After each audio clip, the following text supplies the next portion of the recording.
ကဲခုဒီပိုင်းလေးမှာတော့ dicot making ကိုလေ့လာကြရအောင်ပါ dicot making ဆိုတဲ့နှစ်ချမ်းဖြာတော့ချက်အညွှန်းက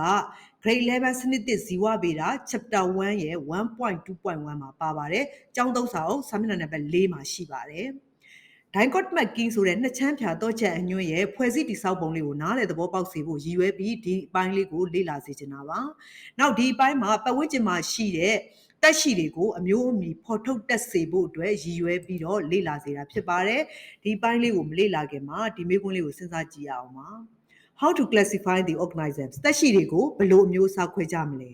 1.2ကိုလေ့လာပြီးသားဖြစ်တဲ့အတွက်တက်ရှိတွေကိုဘယ်လိုအမျိုးအစားခွဲကြသလဲဆိုတာကိုစဉ်းစားကြည့်အောင်เนาะ1.2.1 မှာတော့ construction of dicot markings for identification ဆိုပြီးပါပါတယ်အမျိုးအမည်ဖော်ထုတ်ဖို့ရာအတွက်နှစ်ချမ်းဖြာတော့ချက်အညွှန်းတိဆောက်ခြင်းဆိုတဲ့အပိုင်းလေးကိုဆက်ပြီးတော့လေ့လာကြမှာပါအဲ့တော့ dicot marking ဆိုတာဘာလဲအဲ့ဒီ dicot marking ကိုဘယ်လိုတွေအသုံးပြုကြမလဲအဲ့ဒါလေးရောစဉ်းစားကြည့်ရအောင်ပါเนาะအဲ့တော့ dicot mark ဆိုတာကနှစ်ချမ်းဖြာတော့ချက်အညွှန်းအဲ့နှစ်ချမ်းဖြာတော့ချက်အညွှန်းဆိုတာအမျိုးအမည်မသိသေးတဲ့တက်ရှိတစ်ခုခုကိုသူတို့နဲ့တင့်တော်တဲ့မျိုးခွဲပညာဆိုင်ရာအစုတက်စာတွေထဲမှာထည့်သွင်းဖို့အတွက်လွယ်ကူရိုးရှင်းတဲ့နည်းလမ်းတစ်ခုကိုရစေပါတယ်အဲ့ဒီ dicot marking ကိုအသုံးပြုပြီးတော့ကြတော့ခွဲခြားတော့မယ်ဆိုလို့ရှိရင်အမျိုးအမည်မသိသေးတဲ့တက်ရှိတစ်မျိုးမျိုးရဲ့အလွယ်တကူခွဲခြားနိုင်တဲ့ဝိသေသလက္ခဏာတွေပေါ်မှာအခြေခံပြီးတော့မေးခွန်းလေးစဉ်းစားမယ်အဲ့ဒီမေးခွန်းတစ်ခုစီမှာဖြစ်နိုင်ခြေအဖြေနှစ်ခုစဉ်းစားမယ်အဲ့ဒီနှစ်ခုတည်းကမှဖြစ်နိုင်ခြေအရှိဆုံးတစ်ခုကိုထည့်မယ်ပြီးရင်နောက်ထပ်မဖြစ်နိုင်တဲ့အုပ်စုထဲမှာပါတဲ့သူဟာကိုနောက်ထပ်တစ်မျိုးမေးခွန်းစဉ်းစားမယ်အဲ့လိုနဲ့မေးခွန်းတစ်မျိုးစီကိုအဖြေနှစ်ခုစီခွဲပြီးတော့စဉ်းစားသွားမှာပါအဲ့တော့နှစ်ချမ်းဖြာဆိုတဲ့ dicot mark ဆိုတဲ့အဓိပ္ပာယ်ကဂရိဝေါဟာရကနေဆင်းသက်လာပြီးတော့အဓိပ္ပာယ်ကအပိုင်းနှစ်ပိုင်းခွဲခြားခြင်းလို့အဓိပ္ပာယ်ရပါတယ်အဲ့တော့စဉ်းစားကြည့်ရအောင်ပါတည်ပြီးသားအုပ်စုတွေဖြစ်တဲ့ကြောရိုးရှိအုပ်စုတွေကို dicot marking နဲ့ဘယ်လိုစဉ်းစားမလဲအဲ့ဒါကိုအရင်စဉ်းစားကြည့်အောင်ပါဒါမှအမျိုးအမည်မသိတဲ့တက်ရှိတစ်ခုခုကိုဝေဖန်ပိုင်းခြားပြီးတော့ dicot marking နဲ့စဉ်းစားပြီးအမျိုးအမည်ဖော်ထုတ်တဲ့နေရာမှာပို့ပြီးတော့လွယ်ကူအောင်လို့ပါ vertebrate class တွေဆိုတာကတည်ပြီးသားတွေကြောရိုးရှိအုပ်စုတွေကြောရိုးရှိအုပ်စုတွေ5မျိုးရှိတယ် mammals ရယ် fish ရယ် bird ရယ် amphibian ရယ် reptile ရယ်ဆိုပြီးတော့ပြီးခဲ့တဲ့ grade 10တုန်းကတည်ပြီးသားအဲ့ဒီကြောရိုးရှိအုပ်စုဝင်တွေကိုနှစ်ချမ်းဖြာတော့ချက်အညွှန်းနဲ့အမျိုးအမည်ဖော်ထုတ်မယ်ဆိုရင်ပထမအဆုံးစဉ်းစားကြည့်မယ်သားမွေးရှိတာလားမရှိဘူးလားသားမွေးကိုစဉ်းစားလိုက်မယ်သားမွေးကိုမှ yes or no ရှိတာလားမရှိဘူးလားဒါဆိုရင်ဒီ5မျိုးတည်းကသားမွေးရှိတာဘာတူလဲနို့တိုက်တရဝါလေးနို့တိုက်တရဝါဖြစ်တဲ့ယုံလေးကိုထည့်လိုက်မယ် has fire အောက်မှာသားမွေးရှိတဲ့ဘက်မှာ mammals အုပ်စုကိုထည့်လိုက်မယ်ဒါဆိုသားမွေးမရှိတာကရောကြံတဲ့၄ခုထဲမှာသားမွေးမရှိတဲ့၄ခုထဲကနေပြီးတော့နောက်ထပ်မေးခွန်းလေးတစ်ခုဘာစဉ်းစားရင်ကောင်းမလဲပေါ့နော်အဲ့တော့ငှက်မွေးငှက်တောင်ကိုသွားစဉ်းစားမယ်ငှက်မွေးငှက်တောင်ကိုရှိတာလားမရှိတာလား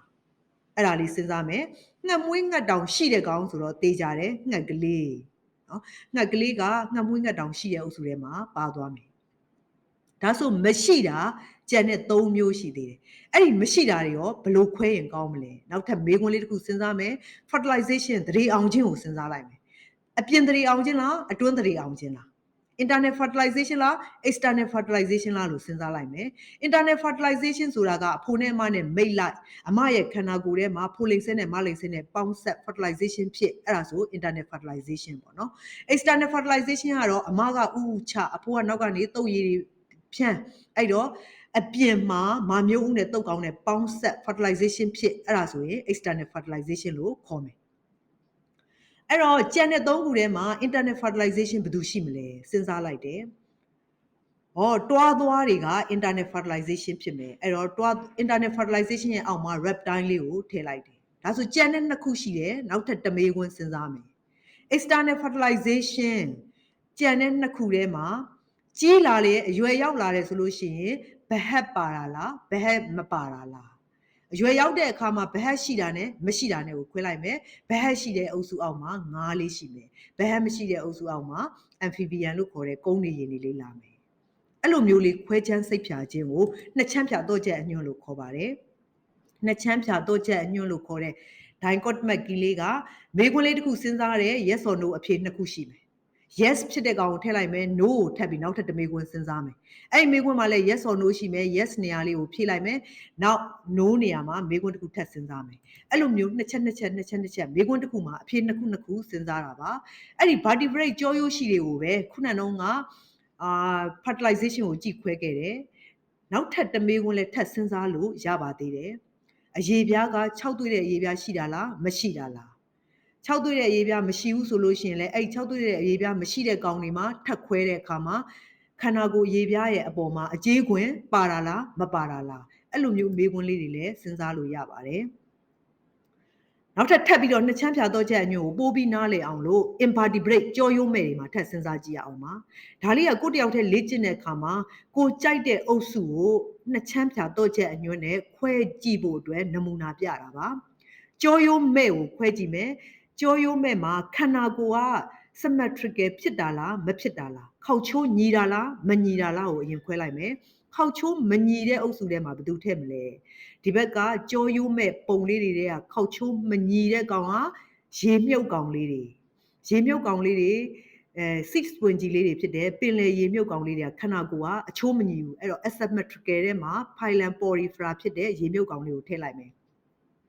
ဒါဆို symmetrical ဖြစ်တဲ့ခေါက်ချိုးညီတဲ့ထဲရောဘလို့ထပ်ခွဲရင်ကောင်းမလဲ radial လား bilateral လားလို့စဉ်းစားလိုက်မယ်ခန္ဓာကိုယ်ကအချင်းဝက်ခေါက်ချိုးညီတာလားဘယ်ညာနှစ်ချမ်းခေါက်ချိုးညီတာလားခွဲလိုက်အချင်းဝက်ခေါက်ချိုးညီဆိုမှတော့စလုံးလို့ဝိုင်းတဲ့ကောင်ဖြစ်မှာပေါ့အဲ့တော့ဒီဘက်ကညာဘက်ချမ်းမှာရှိတဲ့ invertebrate အုပ်စုဝင်တဲ့က invertebrate အုပ်စုဝင်ထဲမှာ Phyllanetharia ဖြစ်တဲ့ jellyfish တို့ရေခူကောင်လေးတွေပေါ့နော်ရေခူကောင်လေးတွေကိုထည့်လိုက်မယ်အဲ့ဒါဆိုလို့ရှိရင်ဒါကခန္ဓာကိုယ်အချင်းဝက်ခေါက်ချိုးညီတဲ့အုပ်စုပြီးသွားပြီခန္ဓာကိုယ်ခေါက်ချိုးညီတဲ့အုပ်စုထဲမှာခန္ဓာကိုယ်အဝိုင်းလေးခေါက်ချိုးညီတဲ့ Phyllanetharia ဖြစ်တဲ့ jellyfish လေးကိုထည့်လိုက်တယ်အဲ့ဒါလည်းပြီးတော့ bilateral ဖြစ်တဲ့ခန္ဓာကိုယ်ဘယ်ညာခေါက်ချိုးညီတဲ့ထဲမှာထပ်ခွဲမယ်စအိုရှိတာလားစအိုမရှိတာလားအညစ်အကြေးစွန့်ဖို့စအိုရှိတာလားမစင်စွန့်ဖို့ပေါ့နော်စအိုရှိတာလားမရှိတာလားထပ်ခွဲမယ်အဲ့တော့စအိုမရှိတဲ့ထဲမှာဘာတွေပါမလဲ phylum platyhelminthes ဖြစ်တဲ့တုတ်ကောင်တန်ကောင်တွေတုတ်ပြားကောင်တွေကျိုးပြားတန်ကောင်တွေပေါ့နော်တုတ်ကောင်တန်ကောင်တုတ်ပြားကောင်တွေ flat one တွေတိတ် one တွေပေါ့အဲ့ဒီကောင်တွေတဲ့က phylum platyhelminthes ဒီ anus မရှိဘူးအဲ့တော့ phylum platyhelminthes တွေကို no anus မှာထည့်လိုက်မယ်ဒါဆိုစအိုရှိတဲ့ကောင်ရောဘလို့ထပ်ခွဲမလဲအဲ့တော့စအိုရှိတဲ့ကောင်ကိုထပ်ခွဲတဲ့အခါမှာ visible segmentation အစစ်အပိုင်းတွေမြင်သာထင်သာရှိတဲ့ကောင်နဲ့မရှိတဲ့ကောင်အစစ်အပိုင်းတွေမြင်သာထင်သာမရှိတဲ့ကောင်ကရေပဝဲလေးဖြစ်တဲ့ phylum mollusca ထဲမှာပါတဲ့phylum mollusca ထဲမှာပါတဲ့ရေပဝဲလေးကိုထည့်လိုက်မယ်အဲ့ဒီမှာတော့ရေပဝဲတို့ကင်းမွင်းတို့ခရုတို့ပက်ကြီးတို့ဂုံးတို့ရောက်သွားတို့ကနုကမားတို့မုတ်ကောင်းတို့ပါမှာပေါ့နော် phylum mollusca ထဲမှာအဲ့ဒါလေးရေပဝဲလေးထည့်လိုက်တယ်ကဲဒါဆိုခန္ဓာကိုယ်မှာအစစ်အပိုင်းတွေ visible မြင်သာထင်သာရှိတဲ့ကောင်တွေကိုထပ်ခွဲမယ် exoskeleton လို့ခေါ်တဲ့ပြင်ပအယိုးညံရှိတာလားမရှိတာလား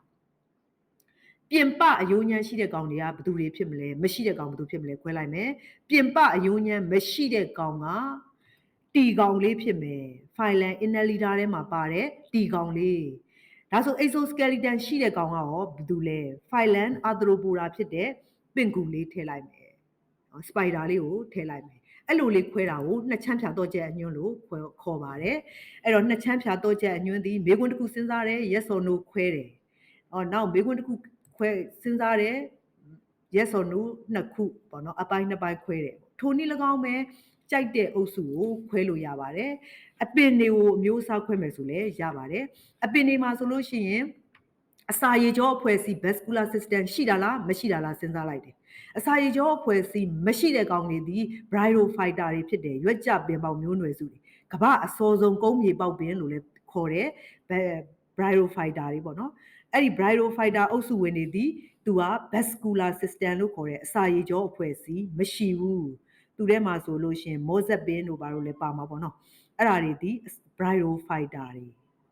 ဒါပြီးခဲ့တဲ့ grade 10တော့ပါပြီးသား vascular system ရှိတဲ့ကောင်ကိုဘယ်လိုထပ်ခွဲမလဲအစိတ်ရတဲ့အပင်လားအစိတ်မရတဲ့အပင်လားအဲ့လိုထပ်ခွဲမယ်အဲ့တော့အစိတ်မရတဲ့အပင်ကဘာပင်တွေရှိမလဲဒီမှာ pteridophyta မျိုးနွယ်စုဝင်ဖြစ်တဲ့ဖမ်းပင်လေးပါမယ်ဖမ်းပင်လေးကအစိတ်မရတဲ့အပင်နောက်အစိတ်ရတဲ့ထဲမှာ2မျိုးထပ်ခွဲမယ်ပန်းပွင့်တဲ့အပင်လားပန်းမပွင့်တဲ့အပင်လားပန်းပွင့်တဲ့အပင်ဆိုတော့ angiospermy တွေဖြစ်မယ်ပန်းမပွင့်တဲ့အပင်က gymnospermy တွေဖြစ်မယ်ပန်းမပွင့်တဲ့အပင်ထဲမှာဒီမှာ coniferous tree ဖြစ်တဲ့ပိုင်း tissue လေးပေါ့နော်အဲ့လိုမျိုးလေးတွေအမျိုးအစားခွဲလို့ရပါတယ်အဲ့တော့ကြတော့ဒီမှာဒါလေးဆိုလို့ရှိရင်ကြတော့ insect တွေပေါ့နော် insect တွေကိုခွဲတာဖြစ်သွားပြီအဲ့လိုလည်းပဲမေးခွန်းလေး2ခုစဉ်းစားမယ်အဖြေ2ခုရှိမယ်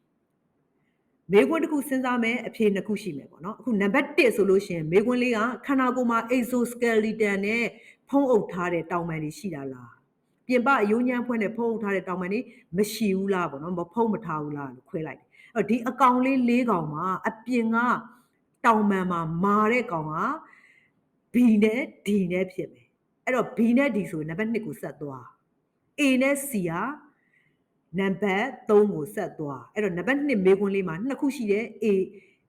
B နဲ့ D နဲ့ပေါ့အဲ့တော့ B နဲ့ D နဲ့ကိုထပ်ခွဲတဲ့အခါမှာ body has a round shape ခန္ဓာကိုယ်မှာလုံးဝနဲ့ပုံသဏ္ဍာန်ရှိတာလားမရှိတာလားလုံးဝနဲ့ပုံသဏ္ဍာန်ရှိတဲ့ကောင်ဆို ladybug လေးကိုထည့်လိုက်မယ်လုံးဝနဲ့ပုံသဏ္ဍာန်မရှိတဲ့ကောင်ဆိုလို့ရှိရင် firefly လေးကိုထည့်လိုက်မယ်အဲ့လိုလေးအမျိုးအစားခွဲကြတာကို dichotomy လို့ခေါ်ပါတယ်အဲ့တော့နံပါတ်3ကိုသွားမဲ့ကောင်က A နဲ့ C နဲ့ရှိမယ် A နဲ့ C ကိုထပ်ခွဲမယ်ပေါ့နော်အဲ့လိုမျိုးလေးတွေနှစ်ချက်စဉ်းစားပြီးခွဲတဲ့ dichotomy လေးကိုကိုဘာသာကိုစိတ်ကြိုက်တစုံတစ်ခုပေါ့နော်ဘယ်ဟာပဲဖြစ်ဖြစ်အဲ့လိုမျိုးလေးမေးခွန်းလေးတစ်ခုအဖြေ2ခုစဉ်းစားကိုက်ညီတာလေးကိုထည့်နောက်ထပ်မေးခွန်းတစ်ခုစဉ်းစားအဲ့လိုလေးလေ့ကျင့်ပြီးတော့ထားကြည့်စေချင်ပါတယ်အဲ့လိုလေ့ကျင့်ထားမှာဒီ dichotomy ကိုပို့ပြီးတော့သဘောပေါက်မှာပါဒါဆို monster လေးကိုလည်းခွဲကြည့်လို့ရပါတယ်မျက်လုံးလေးကတစ်လုံးနှလုံးဒါမှမဟုတ်နှလုံးထက်နည်းတာလားပေါ့ဒါမှမဟုတ်သုံးလုံးထက်ပိုတာလားအဲ့လိုစသဖြင့် dichotomy ကိုသုံးပြီးတော့ကိုယ်စိတ်ကြိုက်ခွဲလို့ရပါတယ်ဒါဆိုတော့ dichotomy ကိုတော်တော်လေးသဘောပေါက်သွားပြီလို့ယူဆလို့ရပါတယ်နှစ်ချမ်းဖြာတော့ချက်အညွှန်းဆိုတဲ့နီလန်းကတက်ရှိအုပ်စုတွေကိုအမျိုးအစား2ခုဖြစ်အောင်ထပ်ခါခွဲကြတာပဲဖြစ်ပါတယ်အဲ့တော့ဒီ dichotomy မှာပထမဦးဆုံးစပြီးခွဲတယ်ဆိုလို့ရှိရင်များသောအားဖြင့်ကတော့သူ့ရဲ့ရေဘူးရလက္ခဏာပေါ့ရေဘူးရလက္ခဏာတွေနဲ့စတင်ပြီးတော့နောက်ပိုင်းမှာတော့တစ်ခုချင်းစီကိုပိုးပြီးတော့တိကျစေဖို့တဆင့်ပြီးတဆင့်တိုးတက်ပြုလုပ်သွားတာပါအဲ့တော့အမျိုးအမည်မသိသေးတဲ့တက်ရှိတွေရဲ့ဝိသေသလက္ခဏာတွေကိုနှစ်ချမ်းဖြာတော့ချက်အညွှန်းမှာပေးထားတဲ့လက္ခဏာတွေနဲ့နှိုင်းယှဉ်ကြည့်ရမယ်ကြည့်ပြီးတော့တကယ်လို့တက်ရှိအမျိုးအစားတစ်ခုခုနဲ့ကိုက်ညီသွားပြီဆိုလို့ရှိရင်